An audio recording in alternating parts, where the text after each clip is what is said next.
Бәріне сәлем достар. Бүгінгі видеода кеуде қуысын, төсті және қабырғаларды толығымен талқылайтын боламыз.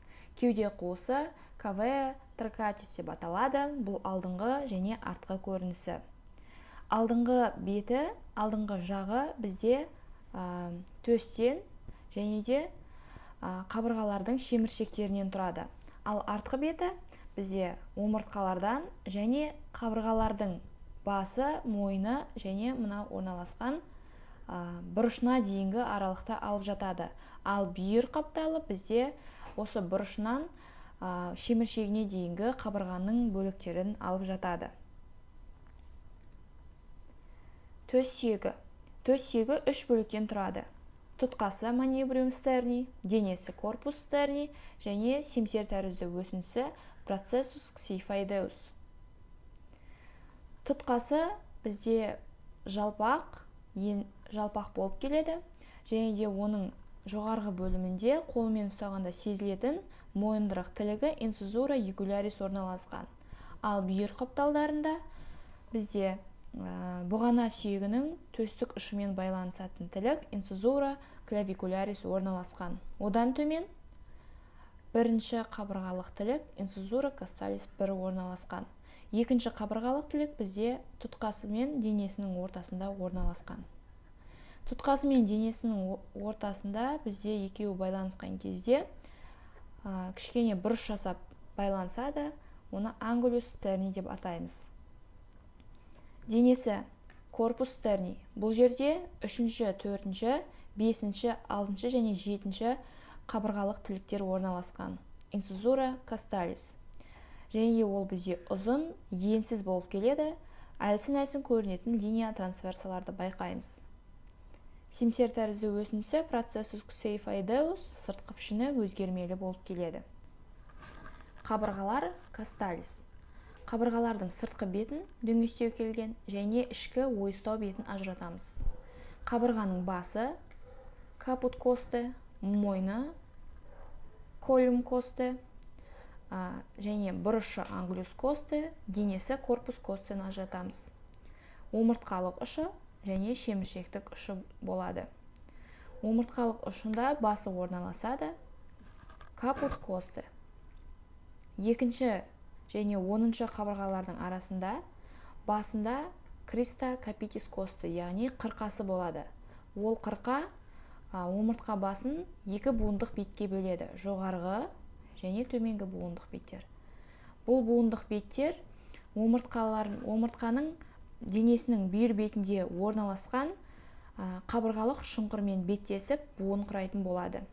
Мойнында қырқасы криста коли косты орналасқан. Сонымен қатар бізде қабырғалық төмпешік туберкулум косты болады, және де бұл жердің буындық беті фацис артикулярис туберкулюс косты деп аталады.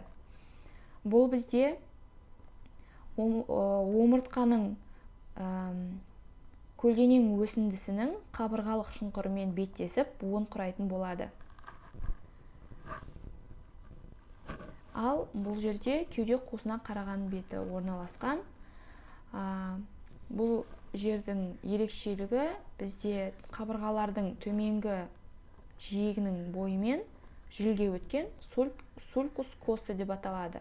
Бұл жерде бізде нерв, қан тамырлары өтетін болғандықтан, кез келген манипуляцияны жасағанда қабырғаның жоғарғы бөлігімен жасалады. Яғни қабырғаның төменгі бөліміндегі нерв, қан тамырларды зақымдап алмас үшін. Бірінші және екінші қабырғалар бізде ерекше болып табылады. Бірінші қабырға прима деп аталады. Ол бізде горизонтальды жазықтықта орналасқан. Жоғарғы және де төменгі беттерін ажыратамыз. Жоғарғы беті бізде бұдырлы болып келеді.